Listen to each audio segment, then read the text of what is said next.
guys, Maximus Grahamicus here. I'm making just a quick little video here to explain to you guys the Infectious Toxin gem. Now, this has been, something that's been discussed, amongst a lot of the D3 community, and there's been a lot of confusion about the Toxin gem and whether or not, it should be used or not used, in a group or not, and everything like that. And I'm going to explain to you just exactly how it works so that we can clear up this confusion and you can basically, make a better decision. Because I've searched the internet and I know how it works, but after searching the internet, apparently not too many people clearly understand how this works, so I'm going to make a video to explain it. So here we have the Infectious Toxin gem.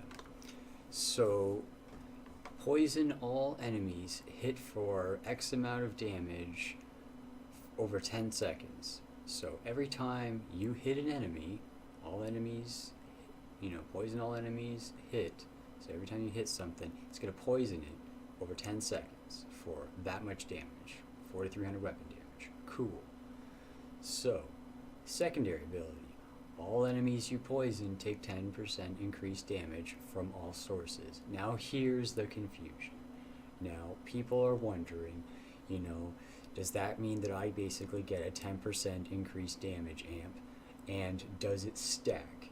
So if I'm in a group, does it stack with the other players and stuff? So do I get 10% and 10% from all sources including them? So basically it would work out to 10 for me, 10 for him, 10 for him, 10 for him.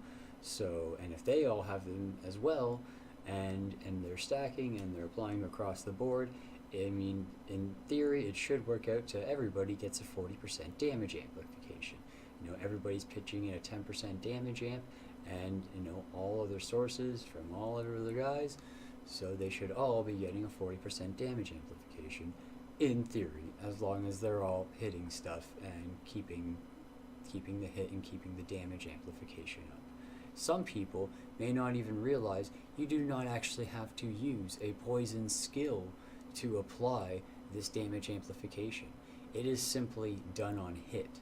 So you can hit it with, a frost arrow or a physical skill or a fire skill, or it doesn't matter what skill or what damage type of skill you're hitting it with.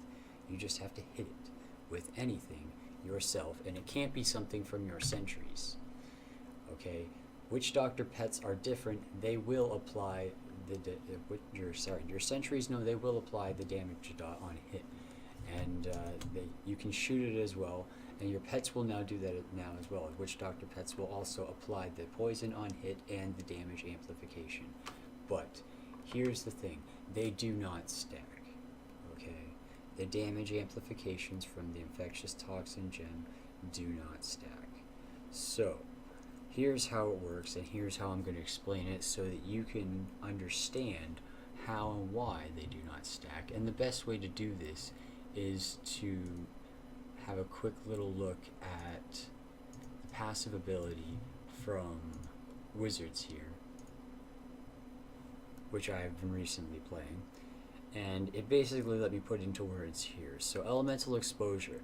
Damaging all enemies with arcane, cold, fire, or lightning will cause them to take 5% more damage from all sources for 5 seconds. From all sources, right? Just like our gem here, right? All enemies you poison take 10% increased damage from all sources, right? Okay, all sources? Alright, so we're on the same page. Cool. So, all sources.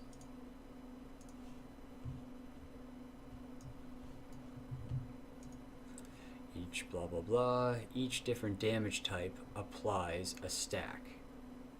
Stacking up to 4 different times. So, kind of see the picture here, you kind of get the relationship. So, for a wizard, they've got arcane, fire, lightning, and cold. They don't have physical damage. A witch doctor has physical damage. Demon hunters have physical damage. Monks have holy damage. Crusaders have holy damage. Okay, you get the idea? So barbs have, fire, physical damage. So each class has 4 elemental types specific to it, and wizards are the only ones that have arcane, and monks and crusaders are the only ones that have holy damage, like holy damage skills, basically. So what this gem is going to do is every time you use a fire skill, or a cold skill, or a poison skill, whatever, all those types of skills, if you are using them, it will increase the damage of those skills by 10% for the duration of that dot.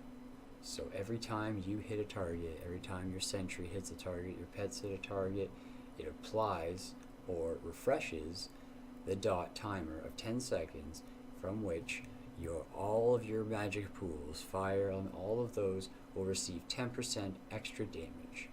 But only for you. It is for you. It will only apply for you. Just like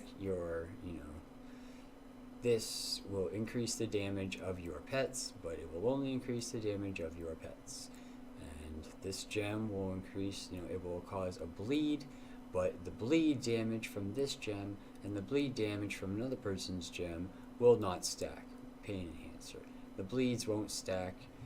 The poison dots from these gems also will not stack, and the damage amplifications do not stack either. Okay, if you hit the target, the damage amp will not stack with another one. So whoever dotted it first, whoever's dot is ticking away, is the only person who will get that 10% increased damage from all other types of magic that they currently have or are using. That is how that works. So if you think about it like that, it's actually not quite that good. So in other words, you would basically be better off to use a Zaystone, because a Zaystone is going to give you a little bit of damage, at close range, but 31% damage at long range, and that gives that to this player, and it gives it to this player, and it gives it to this player. So each individual player will each get their 31% extra damage amplification from all the stuff that they're using, because it's only determined upon range. And guess what? It also has a 20% chance to stun on hit with it, which is also even better. That's nice too. So really, your best chance, in my opinion, or your best gem choice, in my opinion, is to use the Zaystone. So people running around using Infectious Toxin gems in group play and stuff like that, or even in solo, it's not really going to do that much for you, because now you know. Alright? Hope that was enlightening for all of you guys, and now you guys basically know,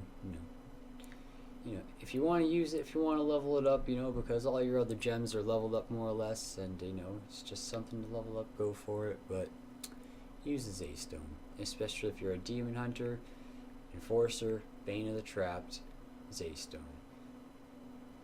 Take it easy, guys.